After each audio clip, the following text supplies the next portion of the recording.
Hello everyone, welcome to my YouTube channel commerce with Gungun. तो आज हम करने वाले हैं बिजनेस का second chapter principle of management, प्रबंध के सिद्धांत का रिवीजन करने वाले हैं। आई होप आपने चैप्टर फर्स्ट का वन शॉट देख लिया होगा और आपको सब कुछ समझ आ गया होगा। तो इस सीरीज़ को आप अपने दोस्तों के साथ भी शेयर करें ताकि वो भी अपने बोर्ड एग्जाम से पहले सारा रिविज़न कर लें। तो let's get started this chapter second. तो प्रबंध के सिद्धांत प्रिंसिपल ऑफ मैनेजमेंट, इसका मीनिंग क्या होता है वो यहाँ पे देख लेते हैं। प्रबंध के सिद्धांत निर्णय लेने एवं व्यवहार के लिए व्यापक एवं सामान्य मार्गदर्शन होता है। यानी कि प्रबंध के सिद्धांत क्या करते हैं, हमें जो सिद्धांत दिए गए हैं उससे हम ये सीख सकते हैं कि हमें कैसे डिसीजन लेना है, और वो हमारे लिए एक गाइड के रूप में काम करते हैं कि हमें कौन से रास्ते पर चलना है और कौन से रास्ते पर नहीं। ये हमें बताते हैं प्रबंध के सिद्धांत। फिर आता है प्रबंध के सिद्धांतों की प्रकृति कौन कौन सी होती है, यानी कि ये किस प्रकार के होते हैं। तो ये सर्वोपरोक्त यानी कि सभी जगह लागू हो सकती है। सामान्य मार्गदर्शन ये हमारे लिए जनरल गाइड के रूप में होते हैं, इससे हमें गाइड मिलती है। और व्यवहार एवं शोध द्वारा निर्मित, ये कोई ऐसे ही नहीं बनते हैं, इन पे पूरी रिसर्च करके और उन पे पूरा शोध करके इनको बनाया जाता है प्रबंध के सिद्धांत। ये क्या होते हैं, लोचपूर्ण होते हैं, यानी कि इनको समय के अनुसार हम बदल सकते हैं, परिस्थिति के अनुसार उनको बदल कर हम अपने यूज में ले सकते हैं बिजनेस में। मुख्यतः व्यवहारिक होते हैं, यानी कि इनको हमें लोगों पर कैसे अप्लाई करना है ये उस पर मानवीय व्यवहार पर अप्लाई होते हैं, मुख्यतः व्यवहारिक होते हैं। कारण एवं परिणाम का संबंध, यानी कि ये क्या बताते हैं कि हमारा रीज़न क्या है और उस रीज़न से क्या रिजल्ट आ सकता है, इसके बीच में हमें रिलेशन बताते हैं। फिर आता है अनिश्चित, यानी कि प्रबंध के सिद्धांत क्या होते हैं, अनिश्चित होते हैं, क्योंकि ज़रूरी नहीं है कि उस समय पर हमने फॉलो किए थे तो हमारे सब कुछ अच्छा हुआ, लेकिन आज के ज़माने में अब अगर फॉलो करें तो हम ज़रूरी नहीं है कि वही रिजल्ट आए, आज के ज़माने में अलग रिजल्ट भी आ सकता है। तो ये क्या होते हैं, अनिश्चित होते हैं। फिर आता है प्रबंध के सिद्धांतों का महत्व, यानी कि उनका हमारे जीवन में क्या महत्व है। तो प्रबंधकों को वास्तविकता का उपयोगी सूक्ष्म ज्ञान प्रदान करना, यानी कि यह क्या करते हैं, हमें वास्तविकता का उपयोगी सूक्ष्म ज्ञान प्रदान करते हैं कि जो ये जिन्होंने सिद्धांत बनाए हैं उन्होंने अपने एक्सपीरियंस से बनाए हैं, तो हम उनकी भूलों से सीखकर अपने बिजनेस को उस भूल को करने से बच सकते हैं। यानी कि जैसे कहा गया है कि हम खुद गलती करके सीखें, इससे अच्छा है कि दूसरों की गलती से हम सीखकर अपने बिजनेस को आगे बढ़ाएं। यही हमारा वास्तविकता का उपयोगी सूक्ष्म ज्ञान प्रदान करना है, यानी कि छोटा सा नॉलेज देना है। फिर आता है संसाधनों का अधिकतम उपयोग एवं प्रभावी प्रशासन। प्रबंध के सिद्धांत क्या करते हैं, हमारे जो पास संसाधन है उसका अधिकतम यूटिलाइजेशन हम कैसे कर सकते हैं और उसका हम प्रभावी प्रशासन यानी कि उसको कैसे मैनेज करके अपनी जो कॉस्ट है उसको कम कर सकते हैं, ये बताते हैं। फिर बताते हैं कि वैज्ञानिक निर्णय, यानी कि ये हमें साइंटिफिक डिसीजन लेने में मदद करता है कि हम कैसे अपने डिसीजन को और बेहतर बना सकते हैं इस सिद्धांत की वजह से। फिर आता है बदलती पर्यावरण की आवश्यकताओं को पूरा करना। ये सिद्धांत इस तरीके से बनाए गए हैं कि यदि हमारा जैसे पहले ज़माने में बनाए गए थे तो ये आज के ज़माने में भी लागू हो सकते हैं, इस तरीके से बनाए गए हैं। यानी कि जैसे जैसे हमारा चेंज हो रहा है बदलते पर्यावरण के अनुसार, तो उसके अनुसार भी ये बनाए गए हैं और लागू किए जा सकते हैं। फिर आता है सामाजिक उत्तरदायित्व को पूरा करना, यानी कि जो समाज के प्रति हमारा उत्तरदायित्व बनता है, यानी कि पर्यावरण के अनुकूल हम अपना प्रोडक्ट बनाएं और रोजगार प्रदान करें, इस सब को ध्यान में रखते हुए ये सिद्धांत बनाए गए हैं। तो सामाजिक उत्तरदायित्व को भी ये पूरे करते हैं। प्रबंध प्रशिक्षण शिक्षा एवं अनुसंधान, ये जो सिद्धांत बनाए हुए हैं ये शिक्षा अनुसंधान और ट्रेनिंग में भी हमारी मदद करते हैं।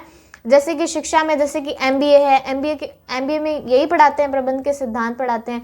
FW टेलर के सिद्धांत है और फ्योल के सिद्धांत है, तो एमबीए में भी ये पढ़ाते हैं। और बीबीए के अंदर भी इन्हीं के सब्जेक्ट का डिटेल वर्जन में हमें ये पढ़ने को मिलती है। तो ये शिक्षा में भी है, अनुसंधान में भी और प्रशिक्षण में भी पढ़ाए जाते हैं, यानी ट्रेनिंग देते समय।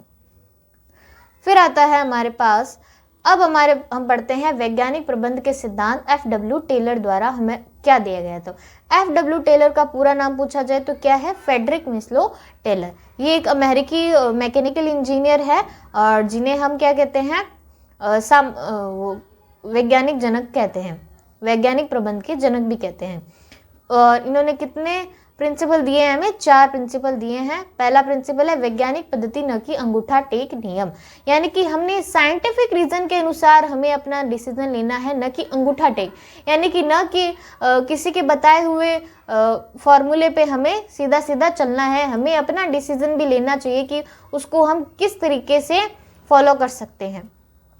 प्रत्येक कार्य वैज्ञानिक जांच पर आधारित होना चाहिए, न कि अंतर्ज्ञान के आधार पर या हिट एंड ट्रायल पद्धति पर।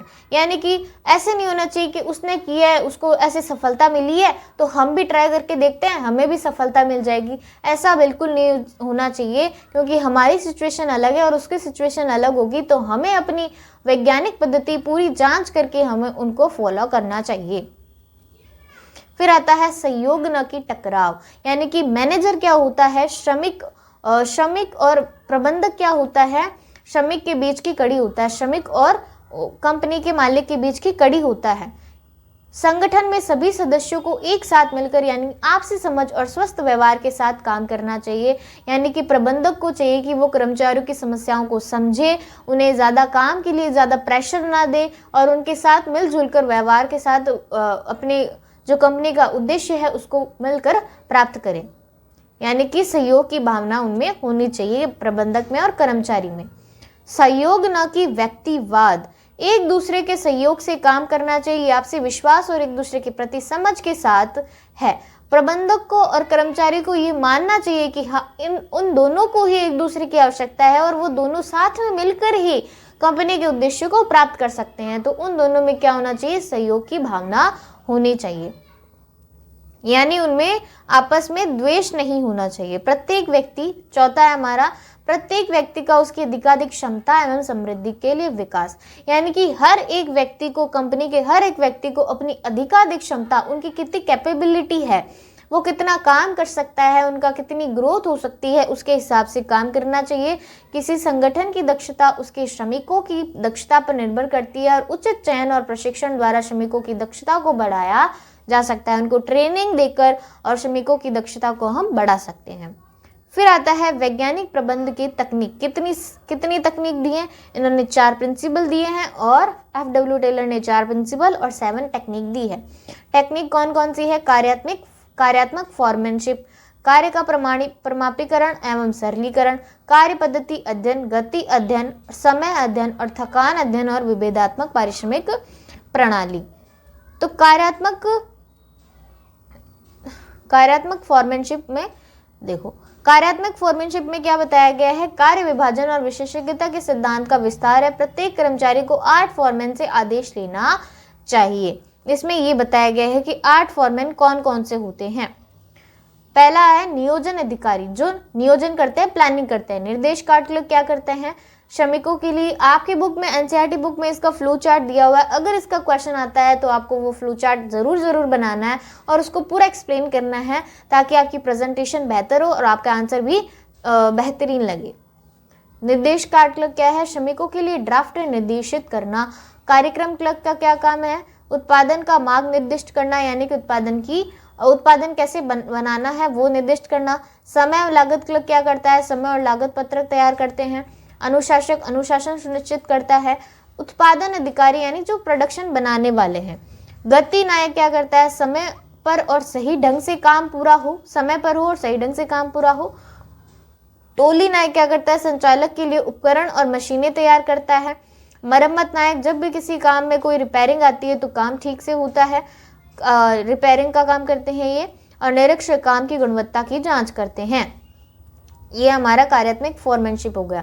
कार्य का प्रमापीकरण एवं सरलीकरण क्या है, यानी कि कार्य को एकदम माप कर और सरलीकरण, यानी कि जैसे कि एग्जांपल दूं, जैसे कि हम कुछ होटल्स में जाते हैं तो उसमें मेन्यू की लिस्ट बहुत ज़्यादा बड़ी होती है, तो उसमें चूज़ करने में डिफ़िकल्ट होती है। तो सरलीकरण क्या करते हैं, हम उनमें से कुछ जो फूड आइटम्स है उसको हटाकर अपने मेन्यू को एकदम मैनेजेबल और स्पष्ट रखें, ताकि जो कस्टमर है उनको भी क्या हो, सुविधा हो। तो ये है कार्य का प्रमापीकरण एवं सरलीकरण। फिर आता है कार्य पद्धति अध्ययन, यानी कि हमें काम करने की पद्धति क्या होनी चाहिए, किस तरीके से हम काम करना चाहिए ताकि हम कम समय पर अधिक काम कर सके। गति अध्ययन, यानी कि समय को ध्यान में रखते हुए हमें गति यानी कि किस गति से हमें काम करना चाहिए, यानी कि एक स्थान से दूसरे स्थान पर जाने में हमें कितना टाइम लगता है, कितना समय लगता है, उठना बैठना वो हम कैसे करते हैं, वो हमारा है गति अध्ययन। फिर आता है समय अध्ययन। समय अध्ययन यानी कितने टाइम पर हमें कितना काम करना है और लोग कैसे काम कर रहे हैं, ब्रेक ज़्यादा ले रहे हैं या कम ले रहे हैं, वो है समय अध्ययन। थकान अध्ययन यानी कि काम के बीच में एक ब्रेक देना, उनको अंतराल देना ताकि वो अपनी एनर्जी को वापस ला सके और उसी बढ़ी हुई एनर्जी के साथ वापस काम शुरू कर सके, ये हमारा थकान अध्ययन यानी थोड़ा सा ब्रेक देकर। विभेदात्मक पारिश्रमिक प्रणाली क्या है, जो कुशल और अकुशल कर्मचारी के बीच हमें डिफरेंस करने के लिए प्रणाली दी गई है, जिसमें जो कुशल कर्मचारी है अगर वो इस यूनिट से ज़्यादा काम करता है तो उसको ज़्यादा पारिश्रमिक मिलेगा और जो इससे कम करेगा उसको कम पारिश्रमिक मिलेगा। तो इससे क्या होगा, उनकी जो उससे क्या होगा कि वो अभिप्रेरित होंगे, यानी कि प्रेरित होंगे और ज़्यादा काम करने के लिए। फिर हमारे आते हैं फ्यूल के प्रबंध के सिद्धांत, जो कि है 14। पहला है हमारा कार्य विभाजन, यानी काम को बांट कर काम करना। पूरे कार्य को छोटे छोटे कार्यों में विभाजित किया जाना चाहिए और प्रत्येक व्यक्ति को केवल एक ही कार्य सौंपा जाना चाहिए। एक ही कार्य सौंपने से मतलब है कि अगर जिस कार्य में उसकी रुचि है, जिस कार्य में वो माहिर है, तो वो उसको काम देंगे ताकि उसमें विशिष्टीकरण आएगा, यानी कि स्पेशलाइजेशन आएगा। एक समय के बाद जब एक ही काम करता है व्यक्ति, तो उसमें क्या आता है, स्पेशलाइजेशन आ जाता है, यानी वो विशिष्टीकरण उस काम में माहिर हो जाता है। फिर आता है अधिकार एवं उत्तरदायित्व, यानी कि एक व्यक्ति को अधिकार भी देना चाहिए और उत्तरदायित्व भी साथ में देना चाहिए। अधिकार का अर्थ है निर्णय लेने की शक्ति, जबकि उत्तरदायित्व का तात्पर्य कार्य को पूरा करने के दायित्व से है। फिर आता है अनुशासन। अनुशासन शब्द का अर्थ केवल नियमों और विनियमों का पालन करना ही नहीं, बल्कि इसका तात्पर्य कर्मचारियों के मन में एक दूसरे के प्रति प्रतिबद्धता विकसित करना भी है, यानी कि हमारी कंपनी में अनुशासन भी जरूरी है। फिर आता है आदेश की एकता, यानी कि एक व्यक्ति को एक हेड से ही आदेश देना चाहिए, यानी कि वन हेड वन पर्सन। इस सिद्धांत के अनुसार फ्यूल का आग्रह है कि एक कर्मचारी को केवल एक बॉस से आदेश प्राप्त करना चाहिए। अलग अलग बॉसों से वो आदेश प्राप्त करेगा तो वो कंफ्यूज हो जाएगा कि मैं पहले किसका काम करूं। तो इसके लिए एक बॉस को जो कर्मचारी है उसको एक बॉस से ही आदेश प्राप्त करना चाहिए। फिर आता है निर्देश की एकता, यानी कि वन हेड वन प्लान, यानी कि एक ही हेड होना चाहिए और उसका एक प्लान होना चाहिए। इस इकाई का अर्थ है एक योजना। संगठन में सभी कर्मचारियों के प्रयासों को केवल एक दिशा की ओर निर्देशित किया जाना चाहिए, यानी कि सभी कर्मचारियों को एक उद्देश्य के लिए प्रेरित करना चाहिए और उस उद्देश्य को प्राप्त करना चाहिए जिसे वो प्राप्त करना चाहते हैं। फिर आता है सामूहिक हितों के लिए व्यक्तिगत हितों का समर्पण, यानी कि कर्मचारियों को यह होना चाहिए कि हमारे पर्सनल सिचुएशन है उससे पहले हम कंपनी के लिए काम करें, तो वो उनमें भावना होनी चाहिए। तो संगठन का हित व्यक्तिगत हित के लिए समान ही होना चाहिए, यानी जितनी उनके पर्सनल सिचुएशन है उतनी ही उनकी कंपनी की सिचुएशन भी मायने रखनी चाहिए। कर्मचारियों को प्रतिफल, यानी कि कर्मचारियों को इतना तो सैलरी देनी चाहिए कि उनका जीवन स्तर थोड़ा बढ़ सके, यानी कि उनका जीवन चल सके। कुल प्रतिफल एवं क्षतिपूर्ति कर्मचारी एवं संगठन दोनों के लिए संतोषजनक होना चाहिए, सेटिस्फेक्शन उन्हें मिलना चाहिए सैलरी से। केंद्रीकरण एवं विकेंद्रीकरण। केंद्रीकरण से तात्पर्य केवल कुछ हाथों में शक्तियों के संकेंद्रण से है, जबकि विकेंद्रीकरण से तात्पर्य संगठन में शक्ति के समान वितरण से है। केंद्रीकरण का मतलब है कि सभी निर्णय एक ही व्यक्ति के निर्णय कौन लेता है, एक ही व्यक्ति लेता है, तो वो केंद्रीकरण है। और हमारे निर्णय लेने की शक्तियों को हम अलग अलग व्यक्ति में बांट देते हैं, तो वो क्या है, विकेंद्रीकरण है। फिर आता है सोपान श्रृंखला। स्केलर श्रृंखला उच्चतम न्यूनतम रैंक से वरिष्ठों के अधिकार की रेखा को संदर्भित करती है, यानी कि उच्चतम पद से निम्नतम पद की औपचारिक जो फॉर्मल जो रेखा होती है उसको हम क्या कहते हैं, सोपान श्रृंखला कहते हैं। यानी कि उच्च पद से लेकर निम्न पद तक जो रेखा चलती है उसको हम सोपान श्रृंखला कहते हैं। और इसमें एक आता है गैंग प्लैंक, जिसको हम गैंग प्लैंक कहते हैं, यानी कि जो आकस्मिक स्थिति आ जाती है तो उस समय जो सी है वो डी से बात कर सकता है आकस्मिक स्थिति में अपने वरिष्ठों के आदेश के अनुसार, ताकि जो कम्युनिकेशन है वो बिगड़े नहीं। फिर आता है व्यवस्था। अधिकतम कार्यकुशलता के लिए लोग एवं सामान उचित समय पर उचित स्थान पर होना चाहिए। यानी कि एक व्यक्ति का एक निश्चित स्थान होना चाहिए और वहाँ पर ही उसका काम सारा होना चाहिए। जैसे कि हम बैंक में मान लो एक बैंक है, एक समय पर मैनेजर वहाँ पे बैठा है और अगर हम अगले हफ्ते जाएं तो हम वही सीट पे जाएंगे कि मैनेजर तो यहाँ पे बैठते थे, तो लोग कहेंगे कि मैनेजर तो अब वहाँ पे बैठते हैं। तो एक समय एक उचित स्थान होना चाहिए और एक उचित समय होना चाहिए। इसी को हम क्या कह देते हैं, व्यवस्था कह देते हैं, ताकि एक निश्चित, जैसे हम प्रिंसिपल का ऑफिस होता है, निश्चित होता है ना, कि हमें अब वहीं जाना है, कोई भी सिचुएशन होगी या प्रॉब्लम होगी तो हमें पता है कि वहाँ पे उनका स्थान है, तो हम वहीं पे जाते हैं। फिर आता है क्षमता, यानी कि समानता, यानी सभी कर्मचारियों के बीच भेदभाव नहीं करना चाहिए। उनकी लिंग, जाति, भाषा के आधार पर हमें भेदभाव नहीं करना है, उनको सभी को एक समान हमें व्यवहार करना है। कर्मचारियों के साथ समान और दयालु व्यवहार को संदर्भित करता है। फिर आता है कर्मचारियों की उपयुक्तता। इस सिद्धांत के अनुसार फ्यूल कर्मचारियों के बार बार स्थानांतरण या बर्खास्तगी पर जोर देता है। यानी कि हमें कर्मचारियों का बार बार ट्रांसफर नहीं करना चाहिए, क्योंकि इससे कर्मचारी अपनी नौकरी छोड़ भी सकता है इस सिचुएशन को देखकर कि मेरा तो बार बार ट्रांसफर हो रहा है तो मुझे भी तकलीफ हो रही है, तो ऐसे ही कर्मचारी अपना इस नौकरी को छोड़ भी सकते हैं। तो यहाँ पे क्या है, बार बार हस्तांतरण से हमें बचना चाहिए, बार बार ट्रांसफर से बचना चाहिए। फिर आता है पहल क्षमता।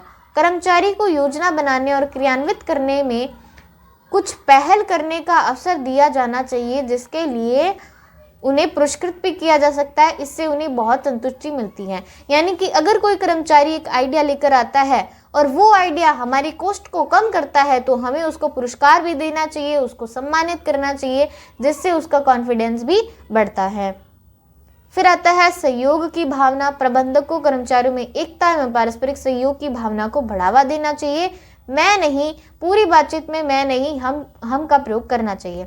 यानी कि जो मालिक है, यानी कि जो कंपनी का ओनर है, वो ऐसे कहता है कि मैंने ये सारा काम किया है, मेरी वजह से ये आपको सक्सेस मिली है, तो ऐसा हमें नहीं करना चाहिए, क्योंकि सारे कर्मचारियों को मिलाकर, मैनेजर को मिलाकर ही उसको सफलता मिली है। तो हम क्या कहेंगे उस समय, वी का यूज़ करेंगे, ना कि आई का। यानी क्योंकि सभी को मिलाकर ही उसको सफलता मिली है, सक्सेस मिली है, तो हमें क्या करना चाहिए, पूरी बातचीत में सभी को एक साथ लेकर चलना चाहिए। तो ये था हमारा second chapter principle of management का रिवीजन। आई होप आपको पसंद आया होगा। अगर पसंद आया तो अपने दोस्तों के साथ इस वीडियो को शेयर करें, और ये आपको नोट्स मेरे डिस्क्रिप्शन बॉक्स में इसकी PDF मिल जाएगी, और मैंने NCERT बुक को भी नीचे डिस्क्रिप्शन बॉक्स में डाल दिया है, जिसमें मैंने हाईलाइटेड पॉइंट्स डाले हैं ताकि आप उसको रिवीजन कर सकें। और मिलते हैं अगले वीडियो में, तब तक के लिए धन्यवाद।